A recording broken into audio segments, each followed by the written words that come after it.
Y de eso nosotros quisiéramos hablar, porque escuchamos a través de la Z, en uno de los programas de Hablan los Sabios con Ramón Albuquerque, un joven que a pesar de que su currículum decía profesor de inglés, tenía una educación integral en el orden de la educación que nos llamó mucho la atención. Lo buscamos, lo localizamos y conseguimos tener hoy el placer de Juan Valdés, profesor de educación y presidente de la Asociación de Profesores de Inglés.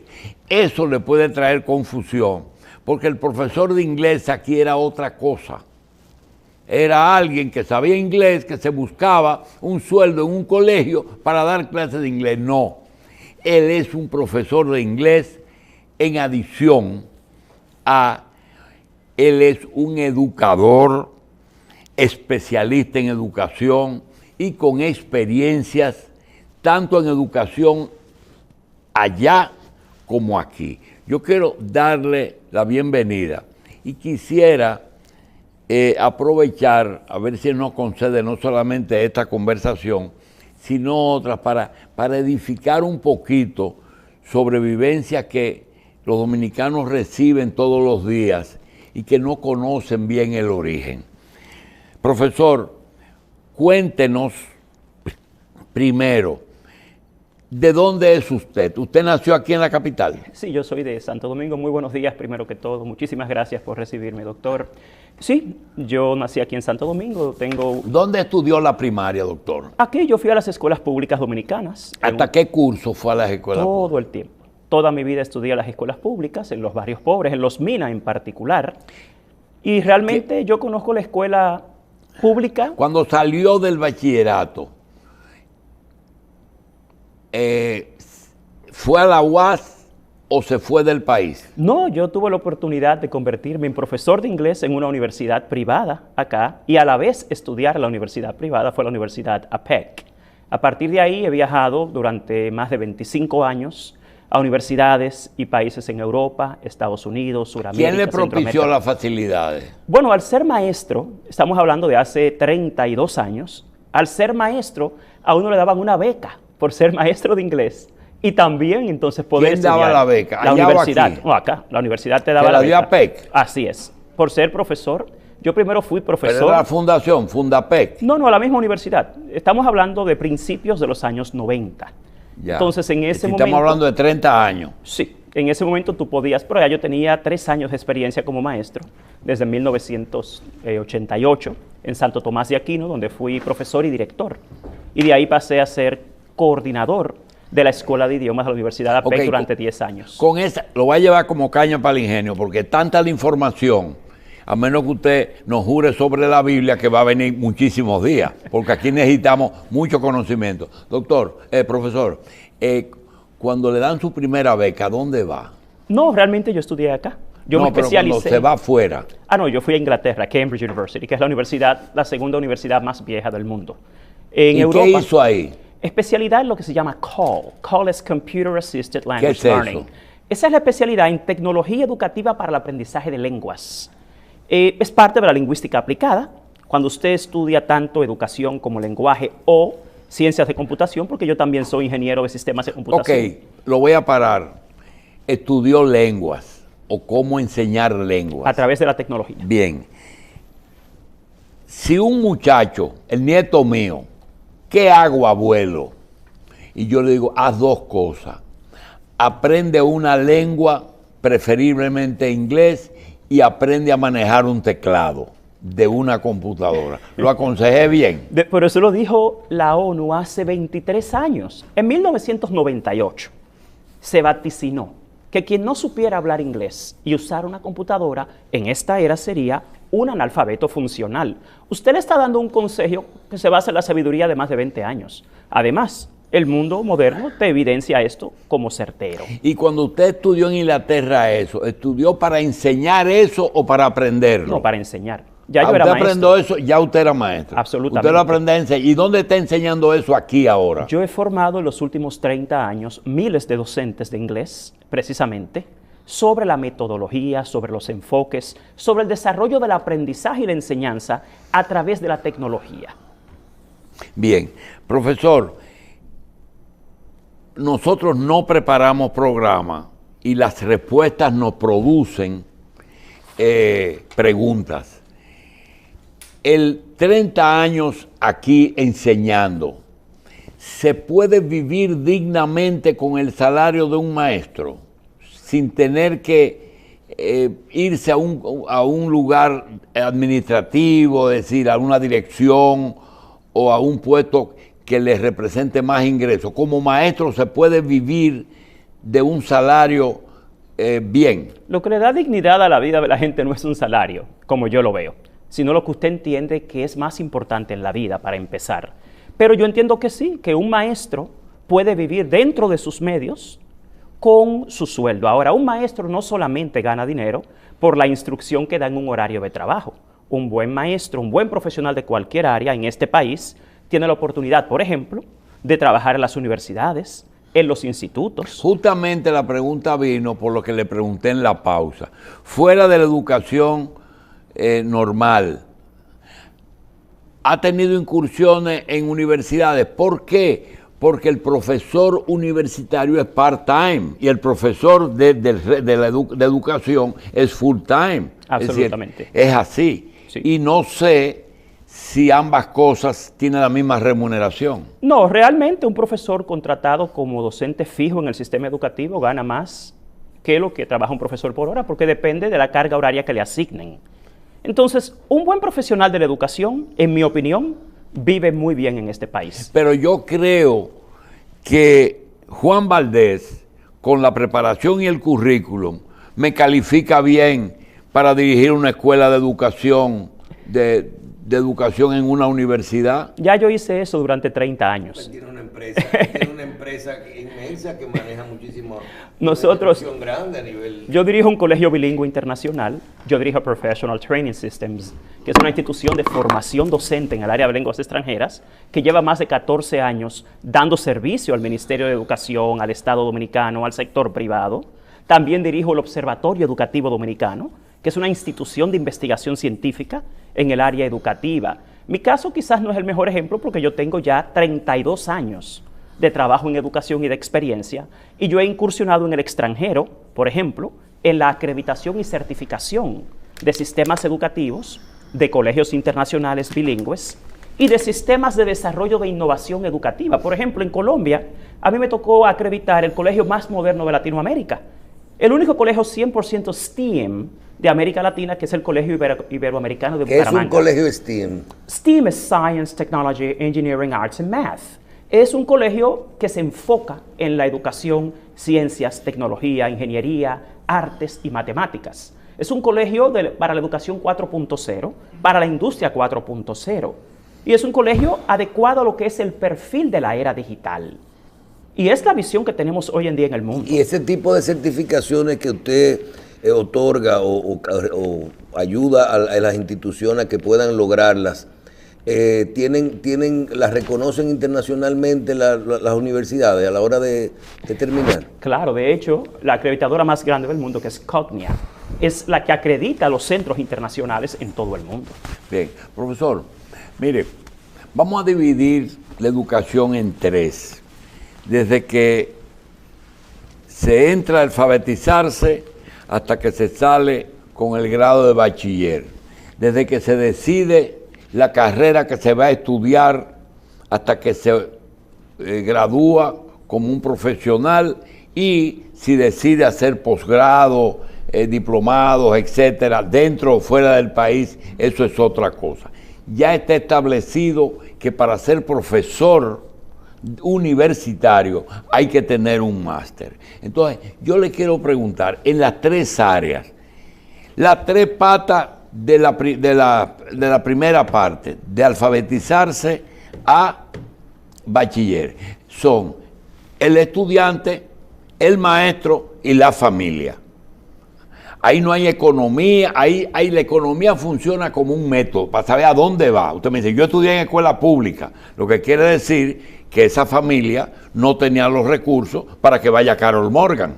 Bien, esas tres patas, hoy, desde donde usted está subido, alto y mira para abajo, ¿qué le falta a esa educación que el Estado, a veces tú tienes que estar mejor terminado en una escuela pública que en un colegio privado? A ese nivel estamos hablando.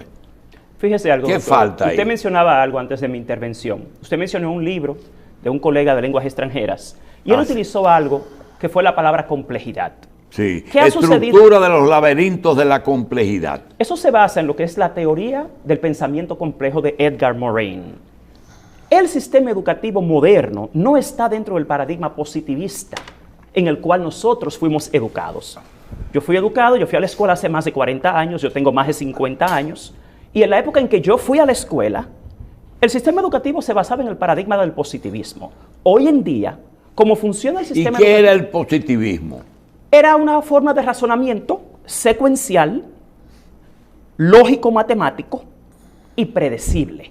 El mundo en el que usted fue a la escuela, yo le escuché mencionar algunas cosas antes, en el que yo fui a la escuela, Sí. era un mundo más lento, Sí. era un mundo predecible y era un mundo donde habían ciertas garantías.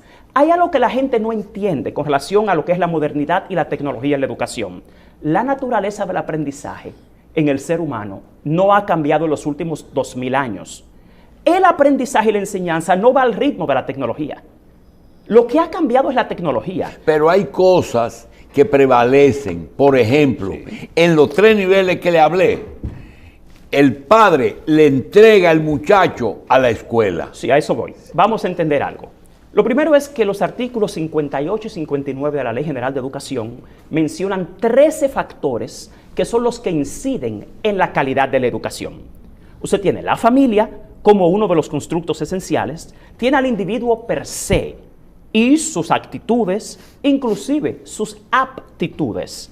Tiene al sistema educativo per se, el que hace el currículo, porque hay 2 currículas. Está el currículo prescrito, que es el diseñado, pero viene lo que es el currículo ejecutado. ¿Qué incide en el currículo ejecutado? Inciden variables como la familia. Recordemos que en nuestro país el 35% de las familias son monoparentales. En nuestra era esa no era la realidad. Hace 40 años, la cantidad de familias monoparentales acá no excedía el 10%. ¿Qué implica esto? Que la realidad socioeducativa de la República Dominicana ha cambiado. Cambió. Entonces, usted Y del tiene... mundo, entonces. Bueno, en particular en República Dominicana, si vamos a analizar por qué la educación en este país no ha avanzado, usted tiene que dominar los 13 factores, que inciden en la educación. La familia... Ese uno. Sí, porque la familia que tenemos hoy en día es una familia en general... Y hay un 30% monoparental. 35. Y a nivel de escuelas públicas es mucho mayor. Tenemos que entender el perfil de la familia pobre que va a la escuela pública, desde el lugar donde vive hasta las oportunidades que tiene. Señores, aquí la tasa de embarazo por debajo de los 16 años es altísima. Cuando una madre de 16 años da a luz y envía a sus hijos 5 o 6 años después a la escuela, apenas tiene 21 años o 22. Y resulta que usualmente más del 80% de estas que resultan embarazadas a esa edad son monoparentales. Esa madre es abuela a los 40 años también. Y a los Así es. 35. Esa abuela es a ¿Qué los le 40. dice eso? Por eso yo hablo de lo que... Hoy en día la educación funciona dentro de lo que es el paradigma complejo, ecosistémico e integral. ¿Qué quiere decir? Que las 13 variables que inciden en la calidad educativa son interdependientes. El maestro solo incide en 4 variables en la calidad educativa. O sea, usted tiene la realidad porque la gente piensa que el maestro es el que educa. No, Albert Einstein decía hace más de 100 años, yo nunca le enseño a mis estudiantes, yo solo trato de crear las condiciones para que mis estudiantes aprendan. Eso tiene muchas connotaciones. La primera es la parte innatista del aprendizaje, la parte que depende en sí del individuo, que está permeado, como usted decía, De por las su 3 realidad. patas. Sí, por su realidad familiar.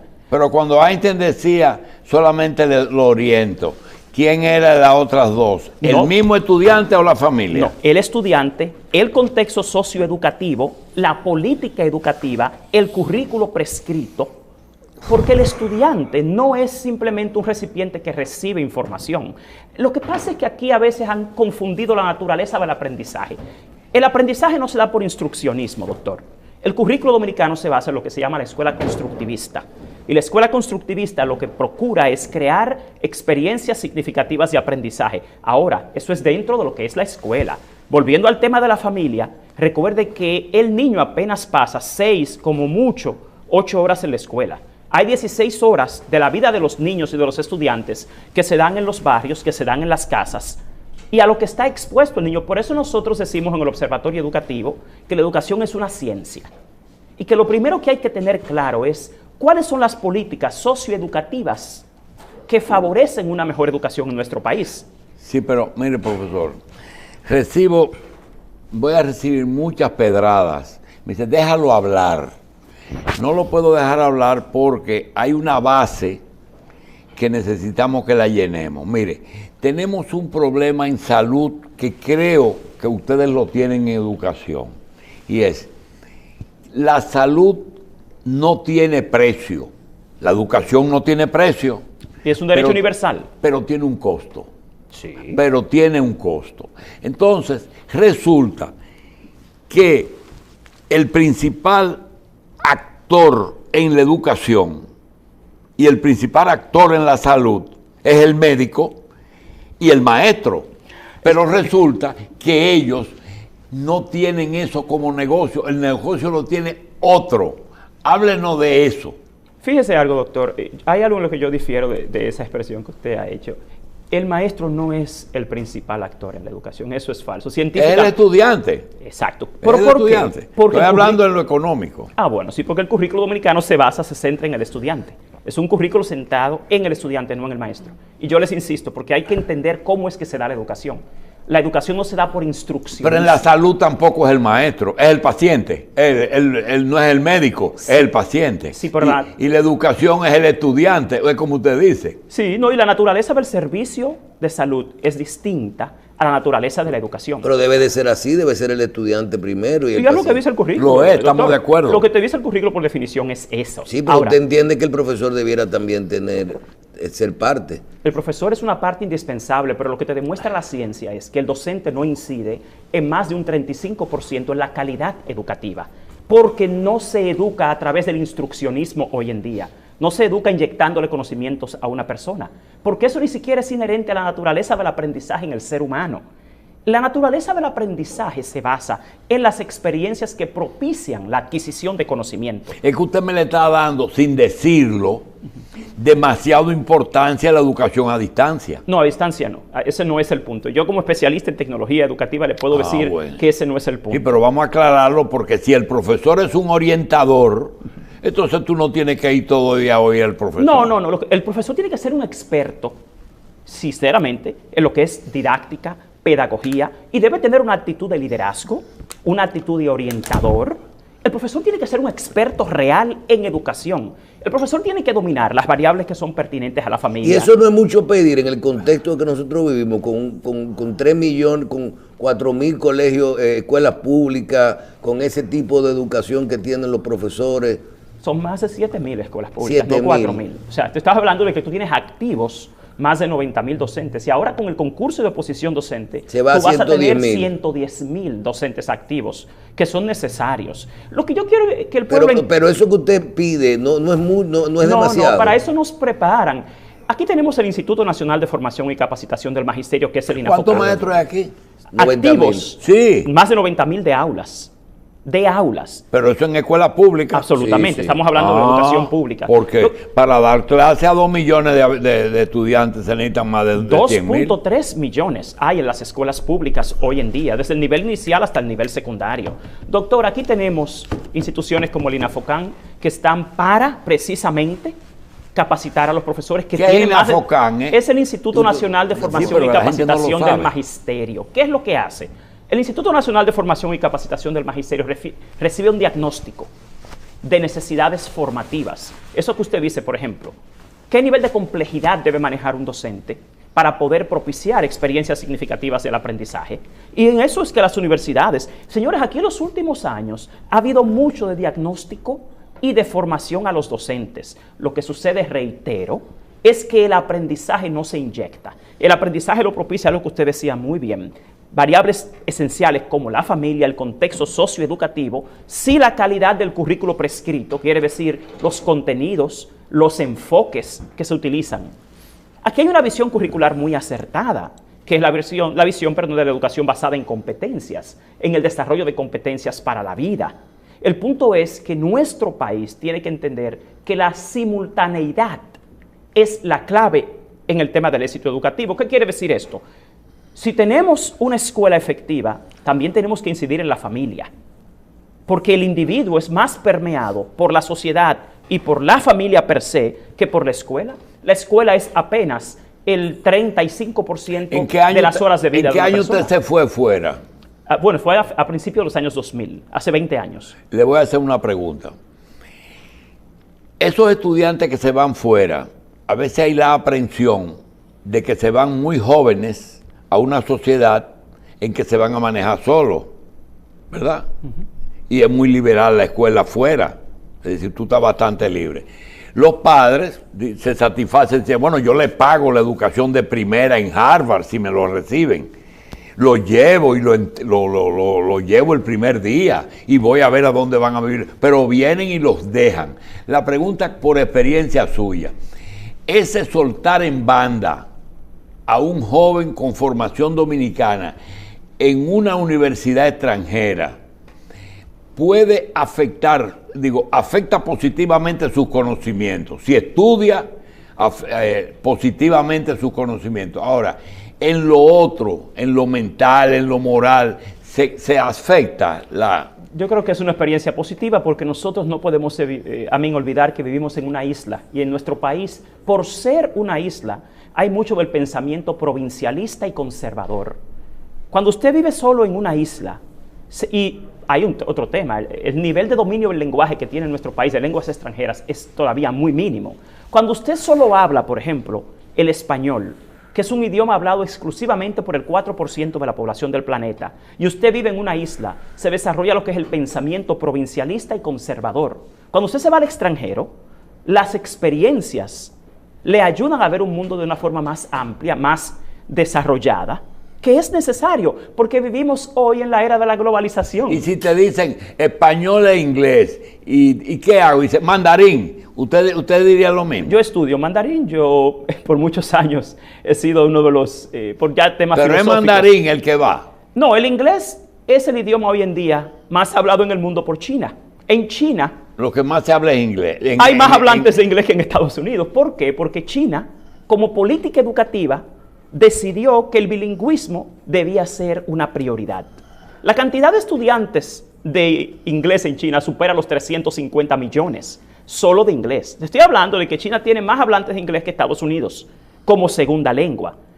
El mandarín no es un idioma tan necesario precisamente porque los chinos, el lenguaje que utilizan para su comunicación internacional, sus negocios, es el inglés. Ahora, aquí hay una política ahora, que es bueno que ustedes lo sepan.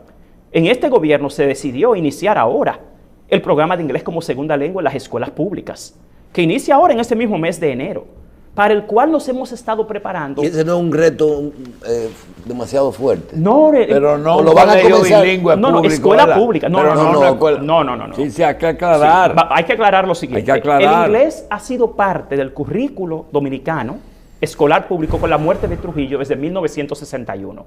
El inglés tiene 60 años en el currículo dominicano como materia y no hay un solo dominicano que haya aprendido inglés en la educación pública. Eso implica que tú tienes 2.3 millones de niños y niñas condenados al monolingüismo, condenados al conservadurismo, condenados al provincialismo. Dijiste algo que martilló. Nadie ha aprendido inglés en la escuela pública, pero en todas las escuelas públicas hay un profesor de inglés. Pero es que el profesor, doctor, es uno de 13 factores que inciden en el aprendizaje, que es lo que nuestro... Todavía aquí permea una idea cognitivista, conductista de la educación, no una idea que se basa en la ciencia sobre el aprendizaje y la enseñanza. En la educación moderna no se enseña, se aprende. ¿Qué quiere decir esto en términos técnico-pedagógicos? Que el docente es un especialista en procesos de enseñanza-aprendizaje, pero hemos utilizado la palabra proceso. Los procesos se dan dependiendo de 12 otras variables, desde el currículo prescrito hasta el currículo ejecutado, las políticas educativas, la eficiencia en la gestión de un centro educativo, por ejemplo, la realidad socioeducativa. La educación no es secuencial, la educación no es positivista. Lo que es el constructo de la educación es un paradigma complejo, como lo es la naturaleza humana. El docente, como usted decía, sí debe ser un experto en estos procesos. Con relación al tema del inglés, doctor, ¿es posible, con la cantidad de horas que tiene el currículo dominicano, graduar bachilleres bilingües en la República Dominicana? Porque usted está hablando de 9 años de escolaridad en los que se da de una materia de inglés y todos los años.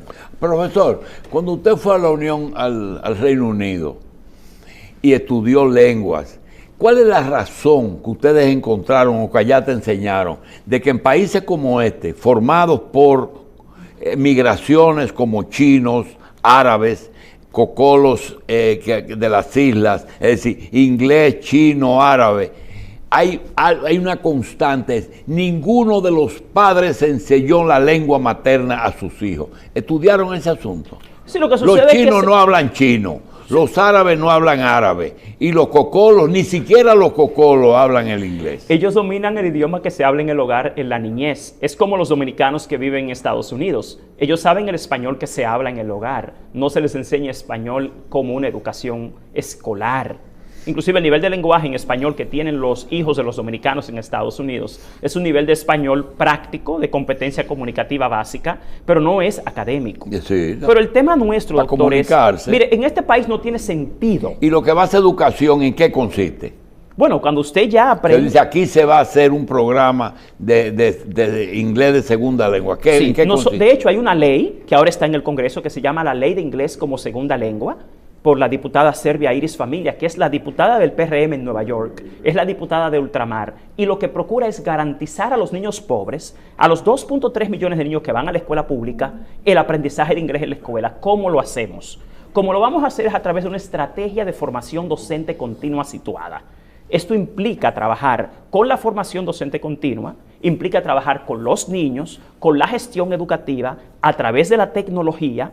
Y es un programa que estamos haciendo con universidades de Estados Unidos como Hunter College. Pasado mañana llegan al país. ¿Y lo van a hacer virtual? No, vamos a hacerlo semipresencial. Porque la escuela, el tema ya del COVID, lo que te puede permitir hacer a nivel de escolarización es un enfoque semipresencial. Inicialmente, ¿cuántos profesores ustedes van a necesitar? 800 profesores van a estar trabajando ¿Y en existen? eso. Claro, aquí tenemos más de 3.000 profesores en el sistema. ¿Capacitados para enseñar inglés? Claro, el INAFOCAN lleva 14 años formando más de 2.000 docentes de inglés. Lo que sucede es que aquí no hay mucha data sobre educación, no se hace público. Nosotros mismos, la institución que yo dirijo, lleva 14 años trabajando con el INAFOCAN, formando a más de 2.000 docentes de inglés en todo el país. Estamos hablando de las 18 regionales educativas de la República Dominicana. La educación, reitero, es una ciencia, es un proceso, y nosotros hemos seguido el proceso para que este país se convierta en el primer país bilingüe de América Latina. Estamos hablando de que ningún país de América Latina ha logrado el aprendizaje de inglés en la escuela pública, doctor. No es la República Dominicana. Yo trabajé con los programas de Perú, Colombia, México y Panamá. Ahora el presidente Varela en Panamá recientemente ya salió del gobierno, durante 3 años desarrolló lo que fue el programa Panamá Bilingüe. Y nosotros tenemos 3 investigaciones científicas documentadas en los 10 últimos años, mejor dicho, sobre por qué no se ha logrado el aprendizaje de inglés en ninguna escuela pública en América Latina. Y lo que vamos a hacer en República Dominicana es utilizar esa investigación científica, más el trabajo de 14 años locales, para poder lograrlo. ¿Esto lo van a hacer a partir de cuándo? ¿Usted parte de esto, de ese proyecto? ¿Usted está hablando como país? Nosotros somos parte de este proyecto. Nosotros trabajamos con Hunter College, que es la City University of New York, la Universidad del Estado de Nueva York. ¿Que tiene un contrato con el gobierno dominicano? Nosotros tenemos un convenio con el INAFOCAM para diseñar y para ejecutar una parte del programa, porque son varios programas. Hay un programa solo intensivo. la parte de entrenamiento a los profesores. La parte de la implementación a través del ministerio, ¿quién la hace? No, es el mismo ministerio que está trabajando con nosotros en la implementación. porque es una estrategia de formación docente situada. Esto quiere decir que la formación se da en el contexto de la escuela. Un modelo de formación docente que no ha mostrado resultados en América Latina es enviar al profesor a hacer un posgrado, una maestría, un doctorado, que no guarda ninguna relación Profesor, con su realidad y escolar. eso que usted plantea que se va a hacer como en la segunda lengua, en el inglés ahora, a partir de febrero, ¿verdad? Así es. El Ministerio de Educación no lo va a hacer también en las materias tradicionales. Lo ha en hecho. El sistema tradicional lo Sí, está mire, haciendo. con INTEC, Pucamaima, OEI, Surfuturo y muchas otras universidades, ellos han hecho lo que se llama la estrategia de formación continua centrada en la escuela para ciencias, matemáticas y lengua española en el primer ciclo del nivel primario, que es donde hay la mayor flaqueza en el sistema educativo dominicano. El tema es que no tiene sentido graduar en este país bachilleres que solo hablen español en una era que es multilingüe, en una era digital, en una era globalizada. Aquí estamos graduando analfabetos funcionales por más dinero que le metan al sistema educativo, porque hace 20 años que se vaticinó que quien no sepa hablar inglés y usar la computadora sería un analfabeto funcional. El tema del aprendizaje de inglés en este país es estratégico a nivel intelectual, a nivel económico, a nivel de competitividad e inclusive a nivel de calidad de vida, doctor. Una persona que solo habla español no disfruta la vida igual que una persona multilingüe o plurilingüe, porque las oportunidades que usted tiene de vivir experiencias significativas se reducen. Además, este país vive del turismo, vive de la inversión extranjera. Esta no es una economía industrial todavía. Aquí tenemos una economía de servicios. Pero yo podría decir, el profesor Juan Valdés lo tuvimos hoy y llegamos a una conclusión, que independientemente de que los tiempos cambian, es decir, hay que tomar en cuenta los tiempos, es decir, que no es lo mismo. La escuela que él fue es en qué % diferente a lo que es la escuela, a esa escuela que usted fue en primaria cuando estaba yendo a escuela pública, de hoy en términos del sistema educativo, cambió más de un 50%. Y ha mejorado en más de un 50%. Ha mejorado. Definitivamente. Nosotros fuimos a una escuela muy... Si nosotros, mire algo sencillo, lo que se llama la evidencia empírica. Si nosotros hubiéramos ido a una escuela mejor que la de ahora, tendríamos un país muy distinto al que tenemos hoy en día. Permeado por el atraso, por la corrupción, por la inequidad, por el conservadurismo, por el provincialismo. Si nosotros hubiéramos tenido una mejor educación en el pasado, no tendríamos todos los problemas que tenemos hoy en este país. La mejor evidencia que yo puedo dar de que la educación que nosotros recibimos no fue mejor que la que se puede dar y hoy esa en fue día. la diferencia entre los países desarrollados y nosotros. Pero fue la educación. Definitivamente. Si usted va, aquí se hizo, señores, un pacto educativo en 6 meses. La gente habla de Finlandia. Pero a Finlandia le tomó de 1968 a 1974 hacer un pacto educativo. Estamos hablando de que aquí se cocinó un pacto educativo en 6 meses. Y Finlandia le tomó 6 años. ¿Y por qué Grecia y España son diferentes al resto de Europa? Usted está hablando de culturas milenarias, doctor. Recuerde que Grecia fue la cuna de la civilización. Pero Grecia económica y académicamente está por debajo del resto de Europa. Absolutamente, porque ahí el problema no fue académico. Acuérdese lo que ha pasado en Grecia. Lo mismo que pasó con Argentina. Usted se puede preguntar, Sí. ¿cómo Argentina, un país, Pero retrocedió. retrocedió? Porque Pero llegó usted- un momento que nosotros nos orientábamos por Argentina. Pero es un tema ya de calidad humana, de corrupción. El gran problema de la educación no es técnico-pedagógico, no es un tecnicismo. Hay una parte que es la Ni lo que le ha pasado a esos países tiene que ver con la educación, Sí, sino pero con... ¿por qué Colombia y Argentina en un momento dado estaban arriba de Venezuela, que tenía Andrés Bello? Sí. ¿Por qué? Bueno, pero usted está hablando de un problema del individuo y ético. El problema que han tenido esos países no ha sido educativo, ha sido ético. El gran problema del atraso que tenemos en el mundo hoy no es un tema tecnológico ni socioeducativo, es un tema ético. Es un tema de que quienes dirigen los países No deben lo tener hicieron. por lo menos principios éticos. Usted puede ser hay un gran libro que yo les recomiendo a todo el mundo que se llama Intellectuals. Ese libro se llama Intelectuales. Y en ese libro tú aprendes que una cosa es la intelectualidad y otra cosa es la ética. Usted puede ser un gran intelectual, un gran conocedor, pero eso no quiere decir que usted va a tomar decisiones éticas. Y la tercera pata de la economía, ¿dónde usted la pone? Bueno, es que la economía depende del desarrollo, sí, educativo. Si aquí queremos un mejor desarrollo Pero económico, la intelectualidad, la ética y la economía, porque los ingleses te enseñaron a educarte, pero te enseñaron otra cosa también. claro que sí, pero es que no hay disparidad. Usted puede ser una persona económicamente exitoso y tener principios éticos en su vida. ¿Qué disparidad hay entre la ética y la riqueza o el dinero?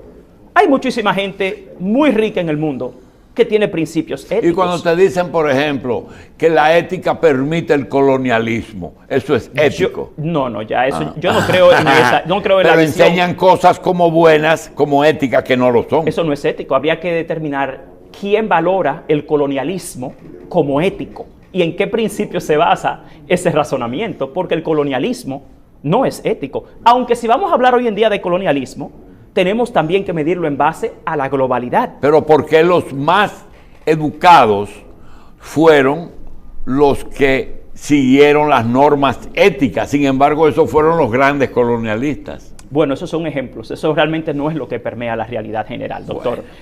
Y habría que determinar si fueron los más éticos, porque lo que hace la ética es la práctica. Pero Francia e Inglaterra no fueron los más educados. Pero una cosa es conocimiento. La educación no es simplemente conocimiento, doctor. La educación moderna se basa en un enfoque por competencias. ¿Qué quiere decir esto? Hay que saber, que es quizá lo que aquí llaman ser educado. Hay que saber hacer, doctor, con lo que usted sabe, pero lo más importante, saber ser. Usted puede ser un gran conocedor, un gran experto en electrónica. Pero hay que saber, porque la educación moderna se basa en 3 pilares. Profesor, saber, que es la intelectualidad, saber hacer, y que es saber ser. usar eso que usted domina, pero lo más importante en la vida es saber ser. Profesor, en 10 minutos díganos, ¿cómo podemos reponer esas lagunas que la dejamos durante toda nuestra historia sin ética y sin educación, como debió ser? ¿Qué podemos hacer en este momento para saber que estamos en un buen camino? Lo primero es que si queremos Porque no mejorar, vamos a llorar sobre el pasado. No, yo no creo en esto. Yo creo que se aprende. Eso. Todo eso que le he mencionado son experiencias de aprendizaje. Yo creo que lo primero que aquí hay que tener muy claro es el desarrollo de políticas socioeducativas que sean científicamente válidas. Usted puede tener, por ejemplo, el mejor currículo desarrollado, pero si ese currículo no toma en cuenta la realidad antropológica, la realidad social del educando y de su familia, no va a tener éxito. En lo técnico-pedagógico, en nuestro país también tenemos que hacer muchas posiciones más modernas. Cuando hablo de modernidad, estoy hablando de controles de calidad, estoy hablando de sistemas de seguimiento, sistemas de desarrollo, a lo que es la práctica educativa. La educación dominicana, reitero, es un constructo complejo, multifactorial, holístico e integral. En mi opinión como especialista en educación, la simultaneidad es la clave.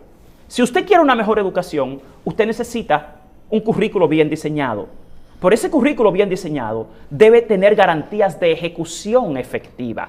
Y para la ejecución efectiva usted necesita que en términos administrativos, en términos de gestión educativa, en términos de seguimiento y apoyo a la familia, en términos de formación docente, usted tenga controles de calidad de seguimiento. ¿Y que ese profesor sepa enseñar eso? Sí, pero les reitero, hay que entender ya en términos técnico-pedagógicos que la educación moderna no se basa en instruccionismo. Cuando usted dice saber enseñar, enseñar no es un tema de técnicas técnico-pedagógicas. Es un tema de que usted debe poder propiciar en el estudiante cuestiones como la que usted mencionaba de la psicología. Un estudiante que es muy bueno en matemáticas está trabado porque en su casa hay un conflicto entre sus padres. La escuela tiene que tener las instancias para darle apoyo, seguimiento a esa persona. Yo dirijo una escuela, yo dirijo un colegio bilingüe internacional. Y lo que tenemos es un constructo integral de la familia, del currículo prescrito, que son los contenidos y las estrategias, del individuo, de la parte docente, y de cómo nosotros, como una comunidad educativa, podemos ese todo trabajarlo de manera eficiente. En nuestro país el problema es en eficiencia y eficacia de la educación. No hay suficientes controles de calidad. En mi opinión, como académico y como director de centro, aquí hace falta mayores controles de calidad y de seguimiento y monitoreo a lo que se diseña. Aquí el currículo no es el problema. Aquí el problema es crear las condiciones para la ejecución efectiva de ese currículo. Y eso incluye, como usted decía, a la familia, al individuo y a la política socioeducativa. Doctor, aquí quieren que los niños tengan mejor español y mejor comprensión lectora.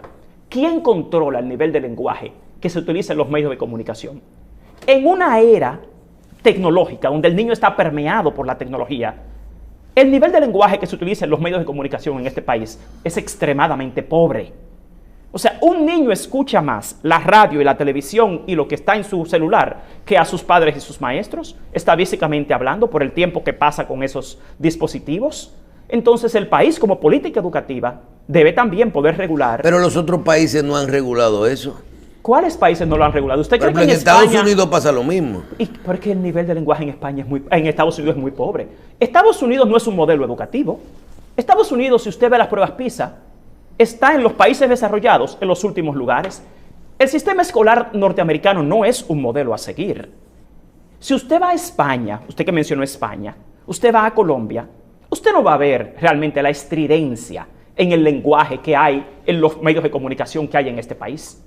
Y no es que se controle, es que se regule.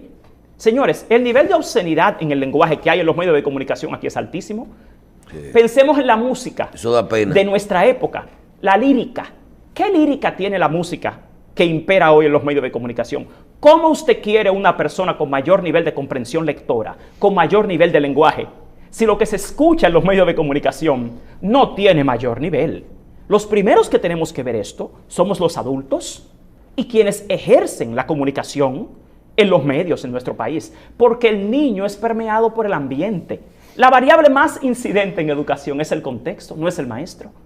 Y el contexto incluye la familia y algo muy importante, estamos en la era digital. El nivel de exposición al lenguaje que tienen los niños viene la mayor parte de los medios de comunicación. Señores, aquí hay obscenidad en los medios de comunicación como algo normal y algo aceptable, que la sociedad ha venido a aceptarlo. Hasta el tono de la expresión del lenguaje en los medios de comunicación incide.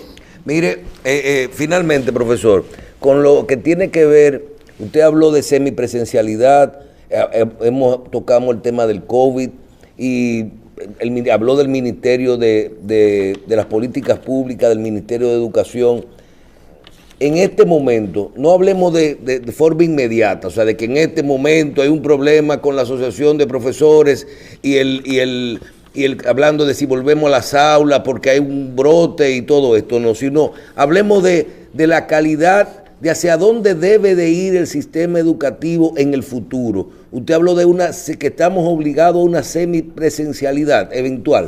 Con el tema del virus, lo primero es que yo quiero decir algo como director del Observatorio Educativo Dominicano. No es cierto que los niños están más propensos a contagiarse del virus en la escuela que en sus casas. Si usted toma las estadísticas de septiembre a diciembre, la tasa de contagio en las escuelas públicas era de 1.58 y en la sociedad en general era de 5.12. O sea, los niños y los docentes están más propensos a contagiarse del virus en sus casas y en las barriadas donde viven que en la escuela. Eso es lo que demuestra la investigación científica. Y la educación es una ciencia. Usted no puede tomar decisiones educativas basándose en presunciones erradas ni en empirismo. Usted tiene que evaluar. Y a nivel del futuro de la educación, ¿cómo debe de ser? La educación tiene que ser... ¿La virtualidad llegó para quedarse? Sí, definitivamente, porque es que estamos rodeados de la tecnología ahora. Ojo, son los procesos de enseñanza y aprendizaje a través de la tecnología en lo que hay que enfocarse. La tecnología no es la que enseña. La naturaleza del aprendizaje en el ser humano no ha cambiado. Lo que ha cambiado es la tecnología. ¿En qué debemos enfocarnos? En diseño instruccional efectivo a través de la tecnología. Cuando hablo de la semipresencialidad, me refiero a los perfiles y a las preferencias de aprendizaje de nuestros estudiantes y a la realidad de la sobrepoblación escolar. En este momento, con la pandemia, no es posible dar clases 5 días a la semana por la cantidad de estudiantes que tenemos por aula. Entonces los niños van a un modelo semipresencial, donde pueden ir a la escuela 2 días por semana y los demás días hacen trabajo asincrónico y a través de lo que se llama la autodidaxia y el autoaprendizaje. Ese es el contexto en el que el sistema educativo se quedó preparado ya el año pasado para continuar un año escolar así? Claro, porque nosotros pasamos un año con INAFOCAN, reitero, de formación esencialmente en tecnopedagogía. Nosotros mismos, con la Universidad del Estado de Nueva York, entrenamos ahora en el año pasado cientos de docentes de inglés, lo que se llama el curso en tecnopedagogía para la enseñanza-aprendizaje de la lengua inglesa. La tecnopedagogía te permite lograrlo. ¿Cuál es el gran problema que tenemos aquí? Conectividad. No es posible en este país hacer educación a distancia. 83% de los dominicanos, de los hogares dominicanos salió que no pueden pagar el internet. Y no solo eso, que no tienen internet fijo. Más del 80% de las familias que van a las escuelas públicas no tienen internet fijo. Hablar de que los niños van a tomar clase a distancia es un figmento de la imaginación. Bien. Eso no tiene realmente posibilidad por el tema de conectividad.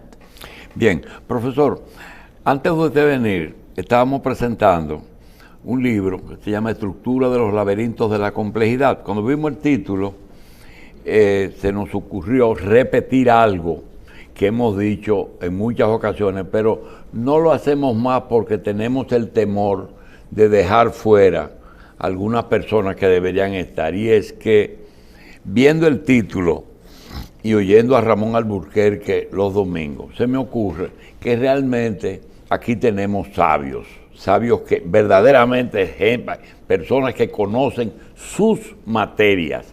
Y hicimos una especie de listado, a ver si un día no hacemos un club, pero por lo menos nos familiarizamos con un grupo de personas que algunos tienen la forma de expresarse regularmente, como el caso de Ramón Alburquerque, que tiene su programa, de Juan Valdés, que ahora está en el club después de oírlo y que debería de estar en los sabios de Ramón. Él tiene también a Osiris a veces, pero nosotros tenemos a Federico Enríquez y a Enerio, que es el programa más inteligente que hay aquí. Tenemos a José Cuello, José Israel Cuello y Fernando Peña en política. Y hay un señor que nos puede hablar de economía que se llama José Luis Corripio Estrada. Es un amigo que yo tengo por ahí escondido. Así es que vamos a ver si armamos el club de conocedores de la cosa. Yo creo que sí, doctor. Usted utilizó el término de colonialismo educativo. Yo quiero decirle un mensaje al país y al gobierno dominicano. En este país hay mucha gente que se ha dedicado por décadas a especializarse en educación. Tenemos gente, muy capacitada. Aquí hay que apostar al talento local. Aquí ha habido una visión colonialista de la educación.